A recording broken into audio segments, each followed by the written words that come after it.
Unity or diversity? Welcome to Think Like a Philosopher. In this philosophy lesson of the day series, I promise that you will think more clearly, reason better, understand the details as well as the big picture, and get ever closer to the truth of things. This is Think Like a Philosopher. We are now on philosophy lesson of the day number 18. Unity or diversity is the question. We will pull from the pages of my fifth book, Think Like a Philosopher, the book on Aristotle. Notice the picture of two tents. We have the monist camp and the pluralist camp.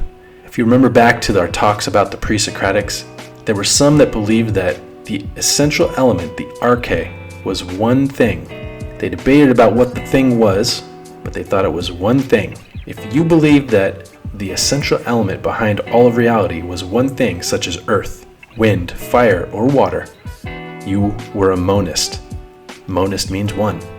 But if you believed that what is behind all of reality is more than one thing, 2, 3, 4, 1,000, you were a pluralist.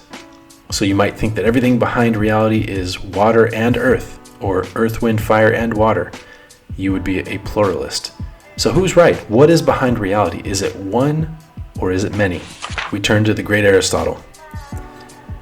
Unity is one, not two. Pre-Socratics like Thales, Parmenides, and Heraclitus asked big questions and the answers varied.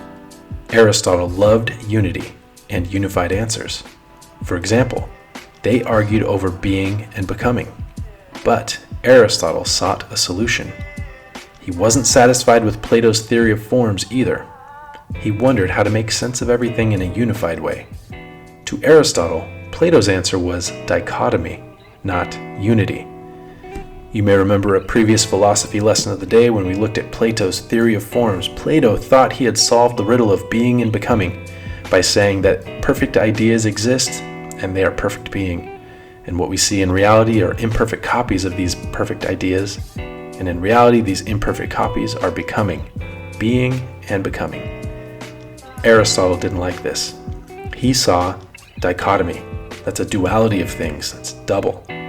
He wanted unity. He felt there was a united way to explain reality. We move on. Rethinking Plato's theory. The question about being required a metaphysical answer. Metaphysical means things beyond the physical. Aristotle rejected Plato's theory of forms, which said that all the things we see are imperfect copies of pure forms that exist in a metaphysical realm. Instead, Aristotle believed a thing is one thing, not two distinct things. It has both actuality, that's the matter, and it has potentiality, that's its form. For example, seeds, matter, is actually a seed, and its form is potentially a tree. Think about that. If you're holding a seed, it is actually a seed, but it's potentially a tree. It's one thing, but it has both being and becoming. Aristotle saw a body, that's matter, and a soul in the same way. We are a body that is both matter and a soul, form. Aristotle might have said something like this: "No, Plato, seeds are seeds. They are potentially trees. The form of a tree is in each seed. The form controls its potential." This leads to Aristotle's theory of substance. Aristotle went on. He said a thing has symbabekos to describe it. This word means attributes. An attribute is what we perceive about a substance or a form. Aristotle also called these accidents. Not accidents the way we think of that word today in English, as if you did something unintentionally or by accident. No, an accident is an attribute. An attribute is what we perceive about a substance or a form.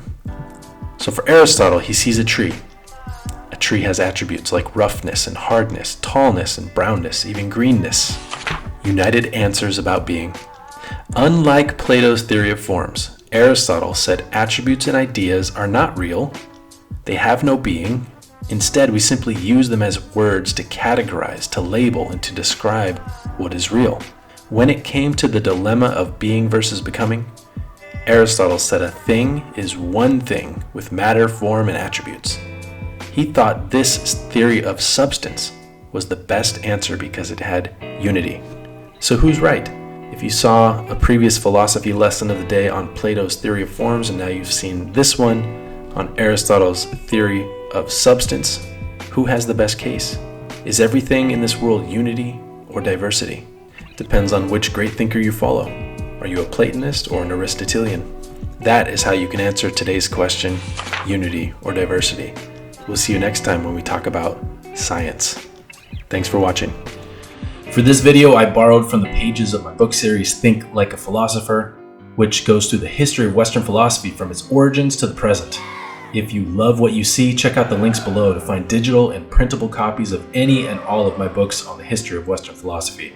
There is a carefully crafted kids version and an outstanding, honest, older thinkers version for each part of the story. I promise that these books will help you to think more clearly, reason better, and get ever closer to the truth of things. With crystal clear, concise language, Greek and Latin translations, and original illustrations and graphics on each page to help you visualize abstract concepts, you will not be disappointed. Thank you for watching. Don't forget to like and subscribe. It supports the channel and ensures that you don't miss any new videos as they come out.